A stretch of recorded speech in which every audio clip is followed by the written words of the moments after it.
Ma, Mas Kerti kesini mau minta izin ngelamar Mama. Oke, ilmu berumah tangga apa aja yang Mas Kerti punya?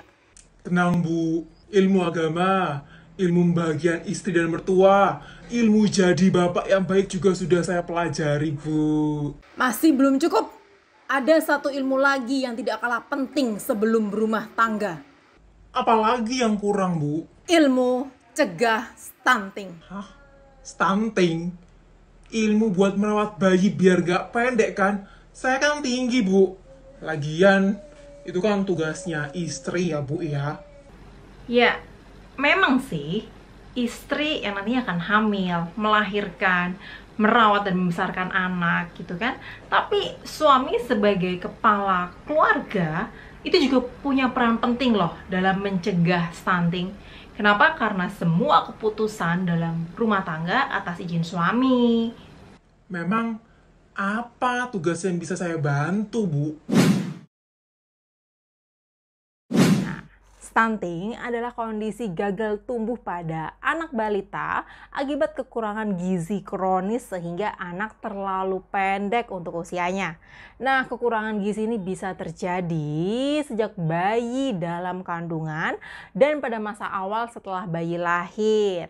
Akan tetapi biasanya kondisi stunting baru terlihat setelah bayi berusia 2 tahun. Tidak hanya postur yang lebih pendek, stunting juga dapat menyebabkan perkembangan kognitif, motorik, dan verbal yang tidak optimal, IQ bayi lebih rendah, peningkatan resiko terkena penyakit saat balita, serta untuk dampak jangka panjangnya, postur tubuh lebih pendek, produktivitas dan kapasitas kerja yang tidak optimal, meningkatnya resiko menderita obesitas, diabetes, dan penyakit bawaan lainnya, serta menurunnya kesehatan reproduksi. Masalahnya, ketika anak sudah mengalami stunting di atas usia 2 tahun, maka akan sangat sulit untuk mencapai tumbuh kembang yang optimal. Makanya sangat diperlukan pencegahan terutama 1000 hari pertama kehidupan bayi. 1000 hari pertama ya Bu? Ya udah nanti aja belajarnya kalau istri saya sudah hamil Bu. Jangan salah. Pencegahan stunting itu dimulai sejak sebelum hamil loh. Karena awal pertumbuhan janin itu membutuhkan cadangan nutrisi dari ibu, terutama zat besi dan asam folat. Nah, zat besi dan asam folat ini sangat penting bagi janin untuk produksi sel darah merah serta pembentukan otak dan saraf janin. Ibu yang mengalami anemia sejak sebelum hamil hingga awal kehamilan dapat menghambat pertumbuhan janin.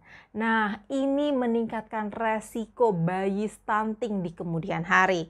Karena itu sangat penting sekali untuk menjaga berat badan ibu jangan sampai kurang, periksa kondisi tubuhnya jangan sampai anemia, terutama setelah menstruasi, serta jangan lupa memberikan tablet penambah darah yang mengandung zat besi dan asam folat untuk mencukupi kebutuhan nutrisi ibu dalam mempersiapkan kehamilan. Saat istri hamil, apa yang bisa saya bantu Bu? Jadilah suami yang siaga, siap antar jaga. Pastikan istri hamil di usia yang matang di atas 20 tahun. Temani dan ingatkan istri untuk melakukan pemeriksaan antenatal care minimal 6 kali selama kehamilan, yaitu 2 kali di trimester pertama, 1 kali trimester kedua, dan 3 kali di trimester ketiga dengan minimal 2 kali ke dokter. Berikan ibu hamil nutrisi yang seimbang dan tablet penambah darah sesuai dengan dosisnya. Pastikan ibu hamil memiliki buku KIA yang terbaru dan pelajari tanda-tanda bahaya kehamilan agar dapat segera membawa ke fasilitas kesehatan jika tanda bahaya itu muncul. Jangan lupa untuk selalu jaga kesehatan ibu hamil hingga melahirkan di usia cukup bulan, yaitu 39 sampai 40 minggu. Siap Bu. Setelah bayi lahir nanti tinggal dikasih susu yang tinggi nutrisi aja kan biar nggak stunting Bu. No, salah ya. Setelah bayi lahir, pastikan mendapatkan IMD atau inisiasi menyusui dini. Inisiasi menyusui dini ini adalah proses bayi menyusu segera setelah dilahirkan. Oke, jadi bayi dibiarkan mencari puting susu ibu sendiri dan melakukan kontak kulit langsung dengan ibunya.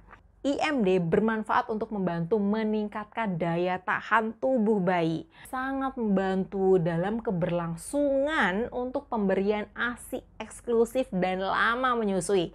ASI mengandung kolostrum yang kaya akan antibodi karena mengandung protein untuk daya tahan tubuh dan bermanfaat untuk mematikan kuman dalam jumlah tinggi sehingga pemberian ASI eksklusif dapat mengurangi resiko kematian pada bayi. Kolostrum pada dasarnya berwarna kekuningan yang dihasilkan pada hari pertama sampai hari ketiga. Hari keempat sampai hari ke-10, ASI mengandung imunoglobulin, protein, dan laktosa yang lebih sedikit dibandingkan kolostrum.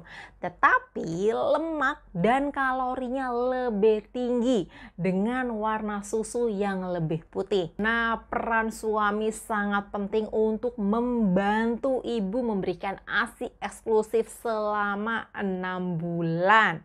Baik Bu, tapi kalau ASINya sedikit, gimana Bu?